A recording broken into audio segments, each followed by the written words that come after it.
Praise the lord. యెహోవా నా దుర్గము, నా గానము, ఆయన నాకు రక్షణాధారమాయెను.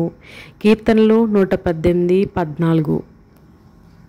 ఇక్కడ దావీదు మహారాజు చెప్తా ఉన్నాడు. కీర్తనకారుడైన దావీదుని దేవుడు ఏ రీతిగా ఆశీర్వదిస్తూ వచ్చాడు. గొర్రెలు కాసుకునే కాపురి కాడి నుంచి దేవుడు ఒక మహోన్నతమైన స్థానంలో ఒక రాజుగా నియమిస్తూ వచ్చినాడు. కానీ దావీదు అంటాడు, నా బలం అంటాడు.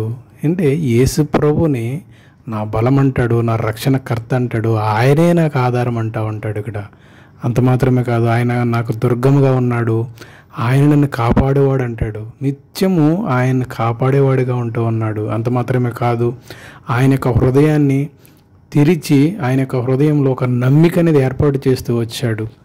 అంత మాత్రమే కాదు, ఆయనకి సహాయం చేసేవాడుగా ఉంటున్నాడు. ఆయన యొక్క హృదయాన్ని కీర్తనలతో, అంటే దేవుణ్ణి నిత్యం కూడా కీర్తనలతో దావీదు ఆరాధిస్తూ వచ్చాడు, దేవుణ్ణి స్తుతిస్తూ వచ్చాడు, దేవుణ్ణి గణపరుస్తూ వచ్చాడు. అందుకని దావీదును ఎల్లప్పుడూ కూడా నా హృదయానుసారుడా అంటూ దేవుడు తను ఎంతో ఎత్తుకి ఉన్నతమైన స్థానంలో నిలబడుతూ వచ్చాడు. నా జీవితంలో కూడా అట్టి రీతిగా మనం ఎప్పుడైతే ఉంటామో, దేవుణ్ణి మనం ఆరాధిస్తూ ఉంటామో, దేవుణ్ణి స్తుతిస్తూ ఉంటామో, ఆయన యొక్క వాక్యాన్ని స్మరిస్తూ ఉంటామో, అప్పుడు దేవుడు మన పట్ల మనల్ని ఉన్నతమైన స్థానంలో నిలబెడతాకి ఇష్టపడతా ఉంటాడు. ప్రియులారా గమనించండి, ఎప్పుడైతే ఆయన మనకి ఒక స్థిరమైన బండ మీద నిలబెడతాడో మనం కదలలేనటువంటి స్థితిలో ఉంటాం. ఎందుకంటే వాక్యాన్ని వెంబడించేవారుగా ఉండాలి. కాబట్టి అటు రీతిగా మనం ఉండేవారుగా మన హృదయాన్ని భద్రపరుచుకుందాం. వందనాలు. Praise lord.